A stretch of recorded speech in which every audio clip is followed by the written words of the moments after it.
ઉત્તરાયણની ભરચક ગીરદીમાં બાયડમાં ગાબટ road નજીક આવેલી એક મોબાઈલની દુકાનમાં રિવોલ્વર સાથે એક શખ્સ દેખાયો. આ શખ્સ લોકોના આકર્ષણનું કેન્દ્ર બન્યો હતો, પરંતુ રિવોલ્વર સાથે દેખાયેલા આ શખ્સને જોઈને લોકોના ટોળે-ટોળા ઉમટી પડ્યા હતા જોવા માટે, પરંતુ પોલીસ આ વસ્તુથી અજાણ હતી. આજે બતાવવાની છે એક ઘટના કે જે ગાબટ રોડની મોબાઈલની દુકાનમાં આ શખ્સ દેખાયો હતો. જોઈએ प्रथम इस शख्स नो एक वीडियो। डाकू गब्बर सिंह नाम है मेरा और यहाँ से 50-50 कोस दूर गांव में जब बच्चा रोता है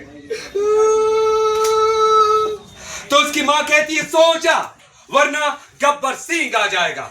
और हमने सुना है कि तुम लोगों ने डाकू गब्बर सिंह के खिलाफ बगावत की है। अरे कहां से लाते हो इतना बड़ा? हमारी खोपड़ी हटी तो दुर्घटना घटी। कितने सालों से कितने वर्षों से झूठ पे झूठ बोलता ही चला जा रहा है। अरे साला, इंसान खत्म हो जाता है लेकिन इनका झूठ खत्म नहीं होता। मजदूर का पसीना सूखने से पहले उसकी मजदूरी मिल जानी चाहिए, लेकिन आप लोग तो उनका खून तक पी जाते हो। ભારતીય સંસ્કૃતિ હજુ પણ જળવાઈ રહી હોય. જ્યારે પહેલાં જેમ જોવા મળતું હતું કે ગામમાં બહરૂપી આવતા હતા, તેવી જ આ ઘટના હતી. આ શખ્સ જે છે રિવોલ્વર સાથે જે દેખાઈ રહ્યો છે એ શખ્સ બહરૂપી હતો.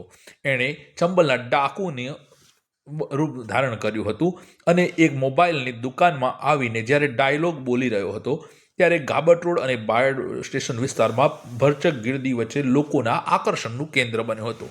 ખરેખર ધન્યવાદ છે આ શખ્સને કે જેણે સંસ્કૃતિને હજુ પણ જાળવી રાખી છે.